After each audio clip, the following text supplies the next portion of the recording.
Welcome. This is Pain to Power, and I am your host, Maria Cosme. And this show is brought to you in association with the iRant Network. On Pain to Power, we are always looking for ways to heal in community, to learn through storytelling, and to find our voices through different ways of expression as we are leading with love. And today, I'm super excited to introduce my guest to you in just a few moments. But before I do, I've been reflecting on this idea that comes up a lot in my shows, which is that art is a form of healing. And oftentimes it is the thing that goes the quickest when it comes to our school systems or education or even just our time we sacrifice as we become adults. The first thing to go is art. However, art is healing. And we have seen through so many different conversations and interviews how the expression of art allows us to create words in a language that we may otherwise not have through our voices and through our experiences. So as I am super excited to introduce my guest today, who is cultivating community spaces for art to heal and empower young artists. He is a filmmaker and the co-founder of Media Rhythm Institute and currently the director of community engagement and partnerships. Welcome, Jimmie Thomas. Hey, how you doing today? I'm doing great. How are you? I'm blessed. I'm blessed. That's wonderful. I love it. And I love that you're in the space of Media Rhythm Institute. We're going to talk about the space you're in just a few moments. But it's really great to have you here. We met just a few months ago at one of the events at your studios, and I started to learn a little bit about your story and all the things you're doing. And I'm really excited to have you on the show to share all of that with our audience. One of the things I always ask people who come on the show is because we talk about pain to power, I think everyone has a different way of identifying what that means for them. So for you and in your journey of life, what has turning pain into power meant? Oh man, that's a very good question. So for me, turning pain to power is my upbringing. Like I'm from the South. I'm from Florida. Started off with my mom living in the projects. Early on, my father was on drugs until I was 21, and just growing up in that environment, I wanted more. I wanted to do more. I wanted to be more, and that pushed me to be great. You know, when you see what you don't want to be like, and you aspire to be something, then you just keep pushing towards it. So, you know, that's my pain of power that got me to being motivated to go to college, go into journalism at Florida A&M, and be able to tell stories through film where I can impact millions of people. So that's my pain of power. It's a beautiful thing, the push of pain into your power, right? Like that's a great thing. And it sounds like a lot of it was inspired maybe by art. Tell me a little bit about just you and your own passions in life and how you've come to where you are, like when you were a kid. Yeah, so growing up, like I said, my dad was on drugs, but I wanted to be around my father. Of course, like any child, I wanted to be around my father. So he lived with my grandparents, his parents, and in that house, it was always about between 8 and 9 people. So my grandparents, my aunt, one of my aunts, one or two of my uncles, maybe two of my aunts. Several cousins. We all grew up in same house, living there, and just man, just being able to get out of that headspace. We lived in the country, so me and my cousin would go outside and we would train. We would train to be professional athletes because coming from Florida, the only people to make it out was, drug dealers and athletes. And we knew what drugs did, so we wanted to be athletes. And I turned towards music as well. Music was also my outlet because it get dark outside. You're in the country. You gotta look out for snakes and all the wild stuff. Right, So right. uh, so I turned to music, and I found my outlet through music and listened to the radio, the college radio station at the time, like someone like legendary now DJ Demp was DJing, and I would listen to music from all over, and that would take me to another place. But then also too, several of my aunts, four of my aunts, my brother's sisters. One of them lived in Fort Lauderdale. The other three lived in Newark, New Jersey. They would have us in one of those areas every summer, and just being able to see culture and art by living with them, and by being able to experience it, sitting on the stoop in Newark, and looking at all of these different minorities, and then going to South Florida and seeing Haitians and Cubans and Jamaicans, and just a whole plethora of the melting pot, food and culture, music, and all of that. It really it gave me a different outlook on life. And I know that's the difference between me and my friends that I grew up with, being exposed to culture through music, food, and art. And food That's is art, by the way. Food is absolutely art. I love that you elevated that. Yeah, I mean, so it sounds like obviously you've been surrounded by a lot of community, family community, but probably they extended that into community. What has and what I noticed just about going to MRI studios, right? It feels like it's so centered and grounded in community. How has having community impacted you in just your understanding of yourself? Yeah,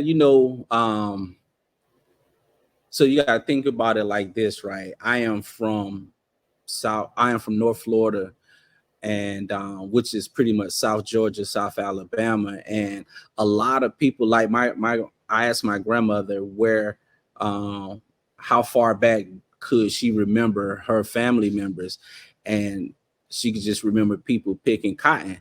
Now, if that's how far back she can remember and not coming from anywhere else, then she always remember what she was taught in that too. So, um, as you know, music was derived from Africa and African descendants, and how it's passed down. So for me and my family, it sort of morphed into the church. Like up here, it's hard to find a church that is similar to back home, where you get that spiritual feeling, them old Southern hymns, them old Mhm. country hymns, and you get that feeling and people shouting in the church. That's the spirit. That's the connected this to the earth as well. Like you get sick, then we have natural remedies for that. Up here, you just got to go to the doctor, or you got to find people who know about natural remedies. And then also too, I'm in downtown Baltimore, so I'm looking at the streets.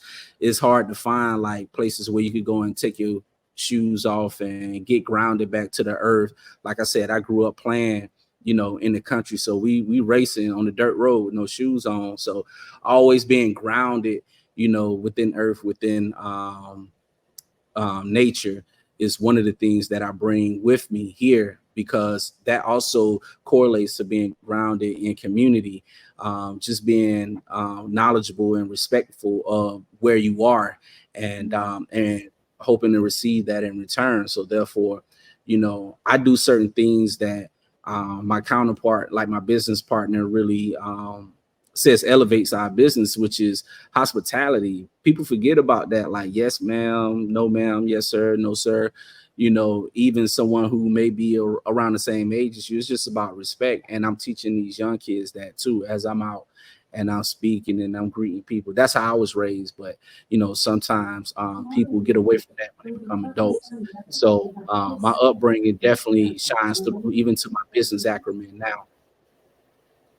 Well, I love that. And I mean, I think that your connection between this holistic idea of community, being nature, being people, being everything, it definitely shines through. Hospitality, welcoming. Like I came the first time with my daughter, who you met, right? And I mean, it just felt it felt like such a warm and connected space, right? Everything that you do to cultivate it, the people that you bring in, the artists, all of it, is definitely a part of that, and that shows.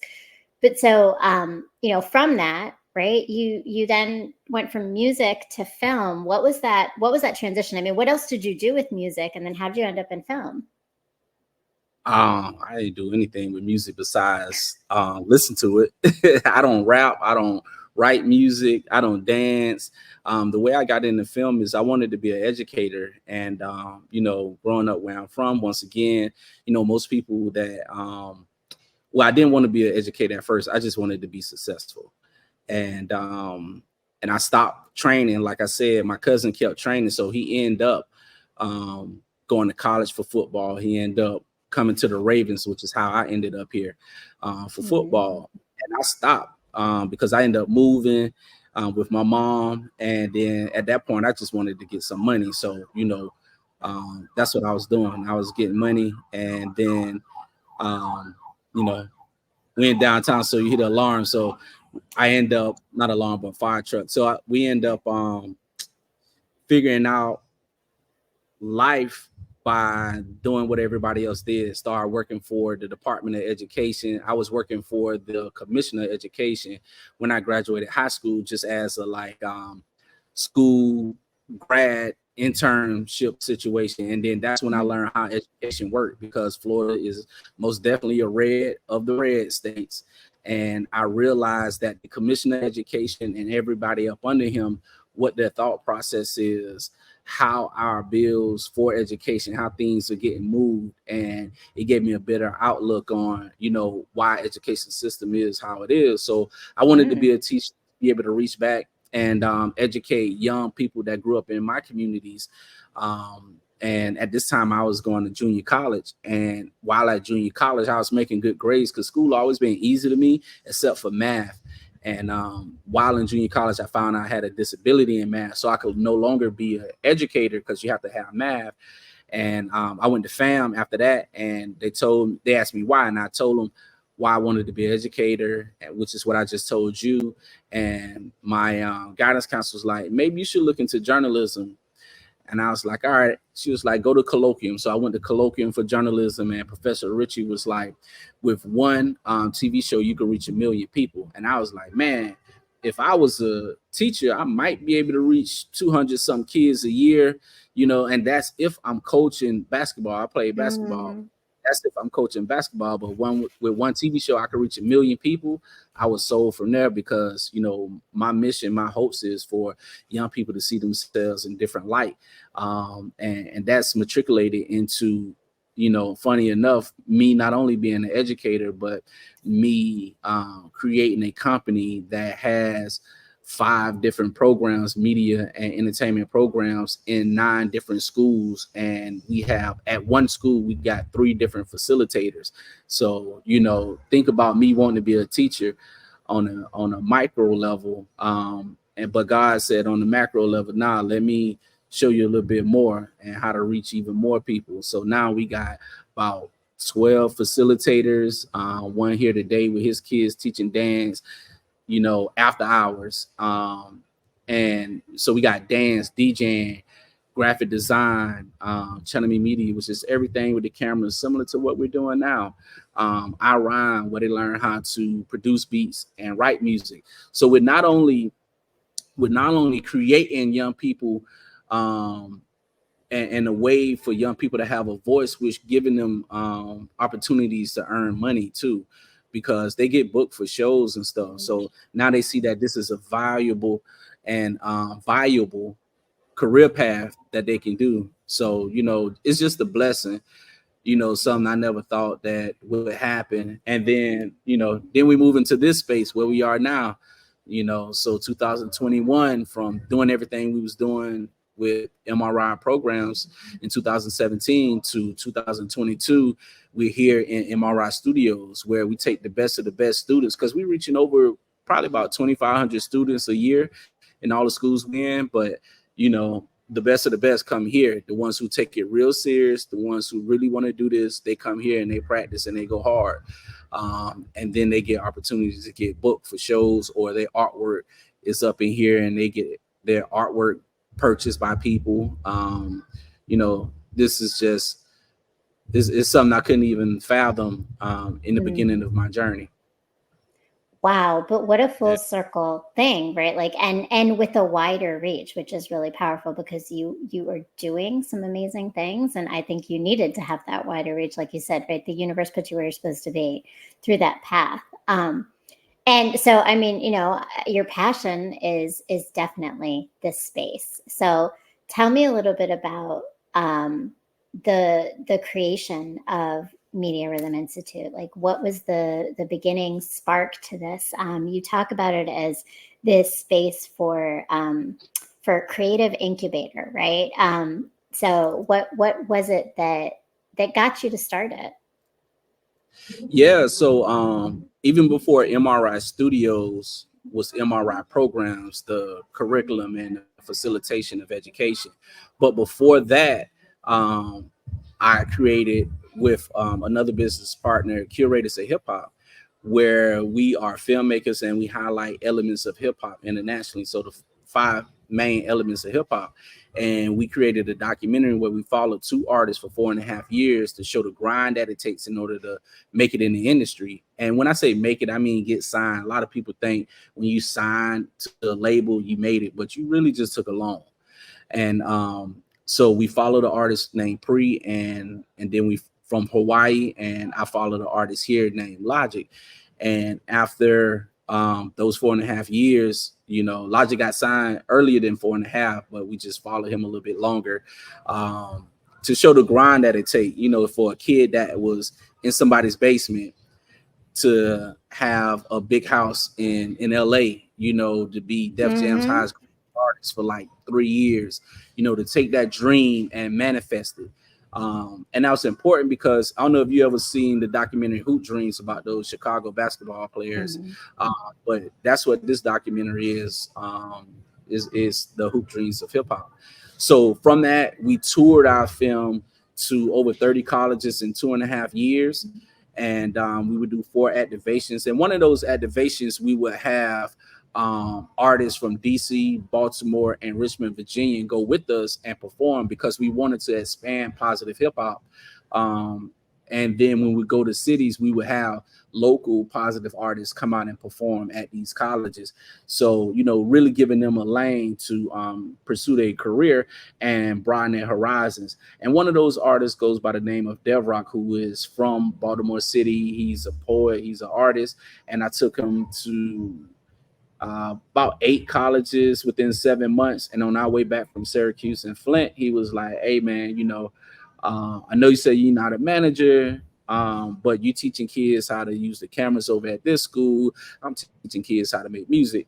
Let's join our businesses." So we did that in 2017.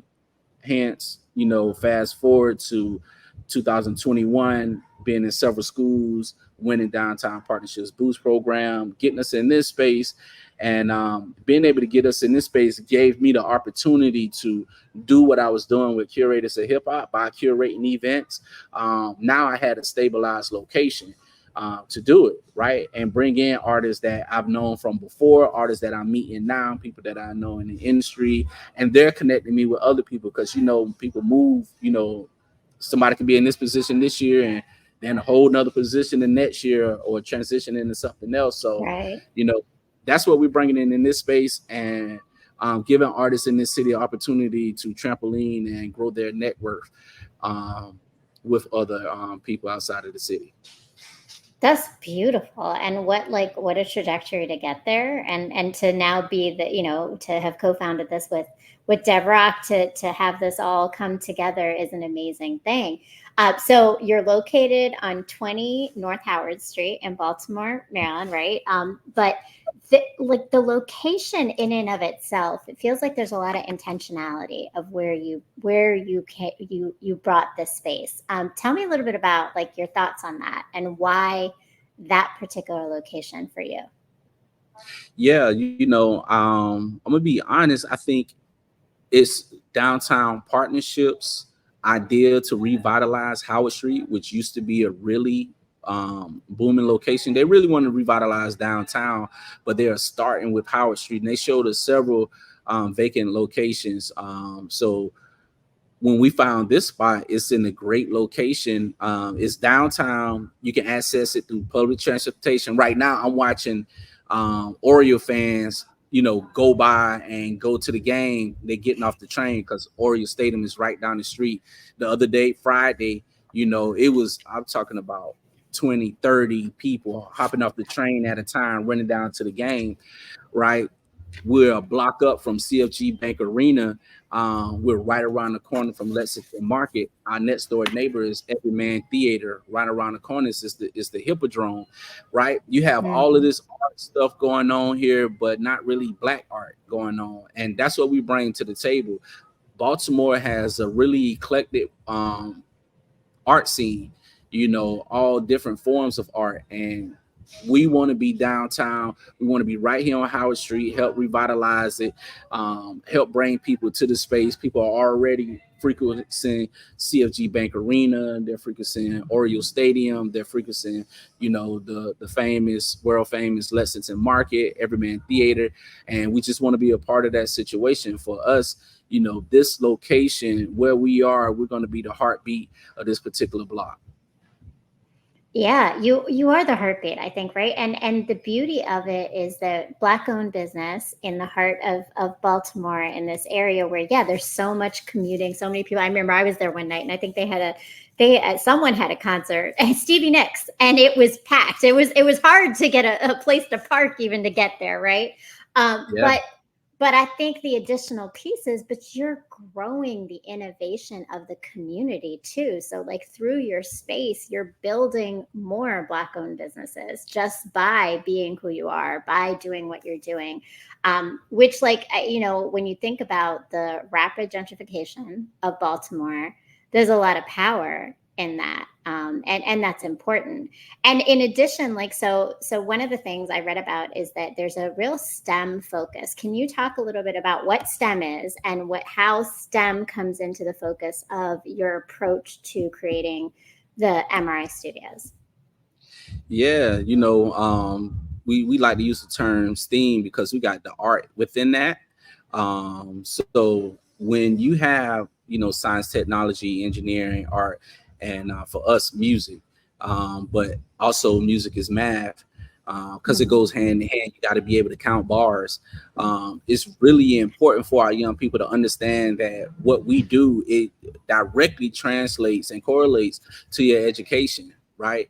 When you learn how to count bars, you're gonna learn how to do your math a little bit better. Do you need 6 bars on this, 2 bars, 8, 16? What you want to do, and you want to get it quick. You want to count the music. You want to count when the beat come in. Also, when you DJing too, you got to know when to drop the beat. You got to know how to match the BPMs. Like, all of that goes into it. Dance steps, 1, 2, 3, go. 4, 5, 6, go. All of that goes into it. And then when you're talking about writing music, now you taking, just imagine, at a school where we had people that, and this is at several schools. We're talking about Baltimore City Public Schools, right? And I love the city, but you got to think about